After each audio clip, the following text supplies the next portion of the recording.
Welcome. So I've got a question for you today, and it's one that honestly might change how you think about getting smarter. What if boosting your brain power wasn't really about, endless hours of studying or cramming, but maybe more about simple things, habits that are actually enjoyable, that you can just slot into your everyday life? Today we're going to kind of challenge that old idea of what getting smarter even means.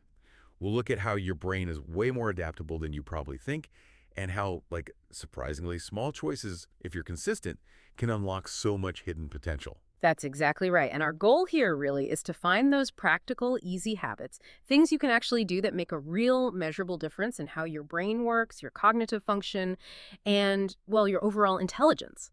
We've been looking at a whole range of sources, some really fascinating research from top journals, expert opinions, basically trying to give you a shortcut to being, properly informed.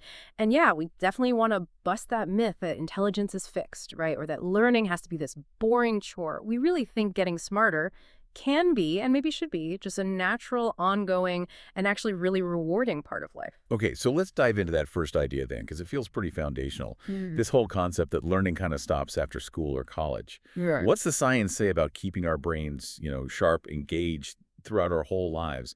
Are there simple habits that are, surprisingly effective? Yeah, that's such a critical point. The science is just overwhelmingly clear. It's all about continuous engagement. I mean, take something as simple as reading. It's not just about taking in information, right? It's more like you're forcing your brain to build new mental models with every page, kind of optimizing its own software constantly. It's not just protecting your brain. It's actively rejuvenating the whole cognitive setup. Rejuvenating, I like that. Yeah. And there's amazing research like this one 14-year study, Yeah. long term. It showed that reading often, even just once a week, helped protect against cognitive decline in older adults. And get this, it didn't matter what their education level was to start with. Wow, really? Regardless of education? Exactly. And it even suggested that folks with maybe less formal schooling might actually benefit the most in the long run from picking up a regular reading habit. It just proves it's never too late to basically upgrade your mental hardware. That is incredibly motivating. Yeah. Seriously. Thinking about reading as actively rebuilding your brain. Yeah. That's a huge perspective shift. Okay, so reading is powerful. But what about other ways to actively engage? Are there maybe some less obvious, maybe less conventional ways to keep challenging our minds? Oh, absolutely. Think about learning a new language, even just fiddling with an app for a few minutes a day, or taking one of those free online courses in something totally different. Photography, maybe. Basic coding. Or even cooking something new, right? Or trying an instrument. Precisely. All those things involve learning new skills, and that's fantastic for keeping the brain active. We talk about brain plasticity, but what it really means is your brain is like this constantly remodeling highway system. It's adapting, optimizing its pathways based on how you use it. So every new skill isn't just tacked on. It literally reshapes the map inside your head. That makes so much sense, reshaping the map. Yeah. Cool.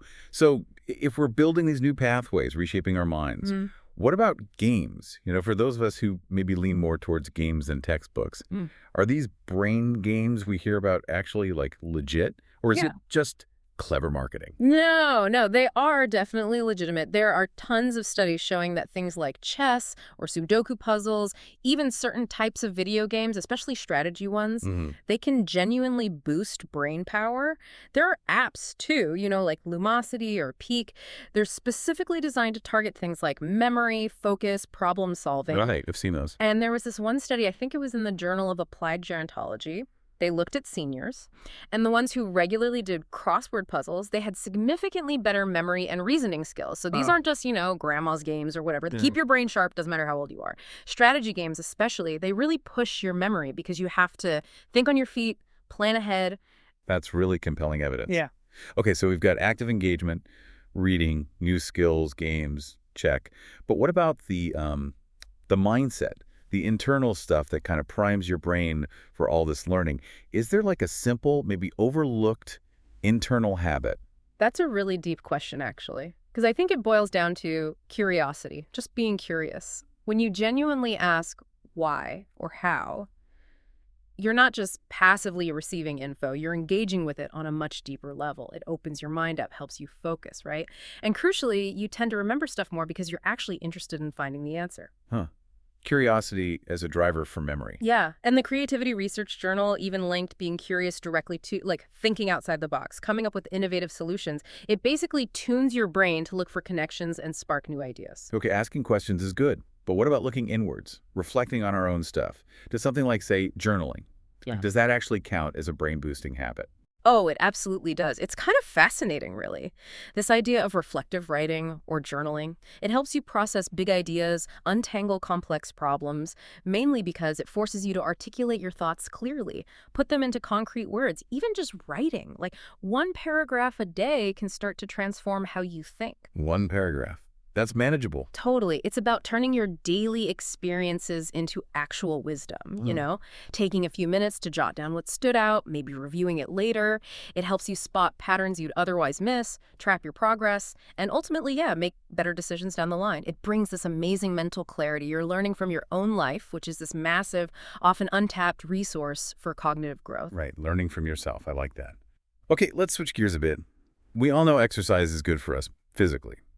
But I'm really curious, how does moving our bodies directly make us, well, smarter? I'm not just talking general well-being, but like actual cognitive enhancement. Okay, yeah, connecting the bigger picture. Physical activity isn't just for muscles. It's genuinely a full-body workout for your brain. There are studies, really high-profile ones in journals like PNAS, showing exercise helps grow new brain cells, actual new cells, which directly boosts memory and learning capacity. Wow, new brain cells. Yeah. And it dramatically increases blood flow to the brain, which is obviously good. It reduces stress, enhances neuroplasticity, that ability of the brain to reorganize and make new connections stronger. So regular activity could be brisk walking, dancing, yoga, even short bursts like sprints. Right. It produces this stuff called BDNF, brain-derived neurotrophic factor. BDNF. Think of BDNF as, well, people call it fertilizer for the brain, but maybe it's more like the master architect. It's orchestrating the growth of new brain cells and strengthening the connections, the synapses. It's the molecule that's directly translating your physical effort into better thinking, better memory, better focus. Master architect, that really paints a picture. Okay, so moving is crucial. BDNF is the key. Now, what about fueling this machine? What should we actually be eating to, make our brains happy and sharp? Right, fuel is critical. And these aren't just generic healthy foods. They're like premium grade fuel specifically for your brain's complex machinery. Think foods like salmon, walnuts, blueberries. They're absolute powerhouses, packed with omega-3 fatty acids and antioxidants. These are essential for improving memory and protecting your brain as you get older. So omega-3s and antioxidants are the stars. Definitely key players. Think of omega-3s like lubricant for your neural gears, keeping things running smoothly, and antioxidants are like a specialized anti-rust coating, protecting the circuits long term. Also, just generally eating lots of vegetables, leaner meats, cutting back on heavily processed foods, that all helps lower the risk of cognitive decline. And specific nutrients matter too. Vitamin C kiwis, red peppers are great sources, vitamin D, vitamin E almonds, avocado. Flavonoids, think dark chocolate, blueberries again. They all play these crucial roles in protecting nerve cells and making sure the communication between them is efficient. Okay, lots of good stuff there. What about something really basic like water? Does hydration actually make a noticeable difference in how sharp we feel? Oh, absolutely. It's like the most fundamental thing, often overlooked. Even being mildly dehydrated can impact your focus, your processing speed. So yeah, just drinking enough water, maybe aiming for around 1.5 liters spread through the day. Something like that can make you measurably faster, sharper, more ready to absorb information. It's often the easiest brain boost we forget about. Right. Simple, but easy to forget. Okay. So we've talked activity, we've talked fuel.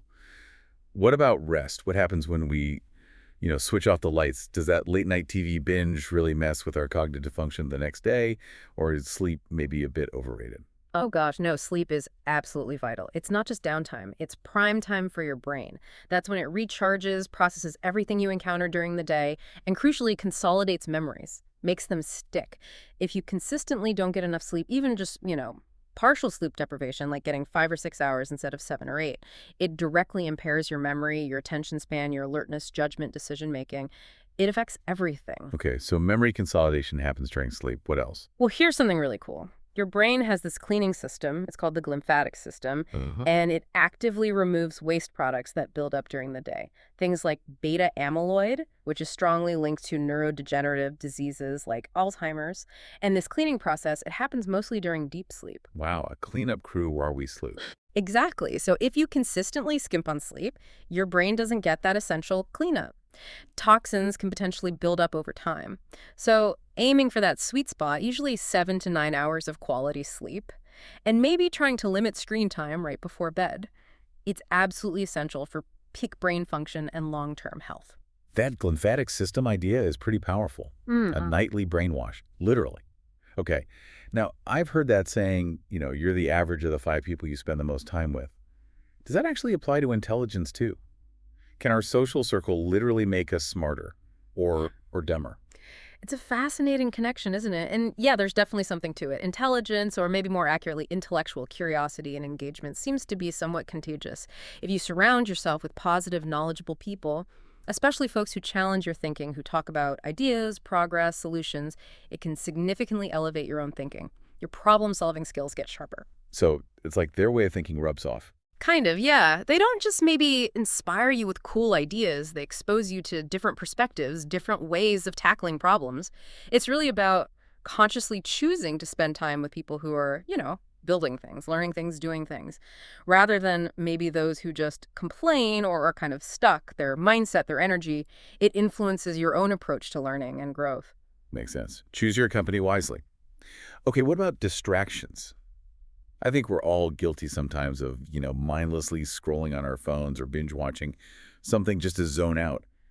Can we somehow reinvent those distractions, make our downtime work for us, brain-wise, instead of against us? That's such a relevant question for right now, isn't it? And yes, I think we can. Instead of just letting devices kind of numb your mind because too much passive screen time really can shorten attention spans and dull your imagination over time, try consciously swapping out some of those common time wasters with activities that actually, challenge your brain a bit. Like what, for example? Well, instead of just flipping through random shows, maybe choose a thought-provoking documentary. Or watch a TED Talk on a topic you know nothing about. Or, when you feel the urge to just scroll social media, maybe pick up a physical book instead, just for 5 or 10 minutes. Even small changes, like cutting down screen time by maybe just 20%, can give you a noticeable boost in energy and concentration. It's really about being intentional with that downtime, making those little choices count for your brain. Intentional downtime. I like that frame. Okay, one last area. What about just getting outside? Does spending time in nature actually make us smarter? Or is it just, a nice way to relax? It seems to be much more than just relaxing, although that's valuable too. The natural world is incredibly stimulating for our brains in ways we're still figuring out. Spending time in green spaces could be a park, could be the woods, could even just be lying on the grass looking at the sky. It seems to have a pretty profound impact on cognitive function. It can significantly reduce mental fatigue, for one. Okay, less fatigue makes sense. Yeah, and when you're less mentally fatigued, your brain is just more receptive to new information. It can actually boost your problem-solving abilities, your focus. There's even some suggestion it might have a small positive impact on measures like IQ, though that's complex. But the bottom line is, nature seems to provide this unique kind of mental restoration. It's a powerful, free tool for, mental clarity and invigoration, often just right outside our door. Amazing. Nature is a cognitive booster. Okay, so wrapping this all up, connecting it back to you, the listener, we've covered a lot of ground today, but so much of it comes down to simple yet really powerful habits, doesn't it? From actively engaging your mind, new skills, reading, games, to really taking care of your physical self-exercise, good food, enough sleep, and then also being intentional about your environment, who you hang out with, how you spend your downtime, even getting outside. Exactly. And the core message, I think, is that intelligence isn't this fixed thing you're born with and stuck with. Your brain is incredibly adaptable. It really is like a muscle.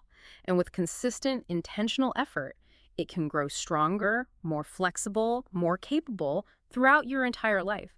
All these small, everyday actions we talked about, they might seem tiny in the moment, but they compound over time. And that compounding leads to really significant changes in how you think, how you feel, and how effectively you navigate the world and solve problems. It's not about perfection, just consistent effort. So maybe as you go about the rest of your day today, just think about this. What's one small thing, one easy habit you could commit to starting? Maybe it really is just reading 2 pages of that book tonight, or taking a quick 5-minute walk on your lunch break.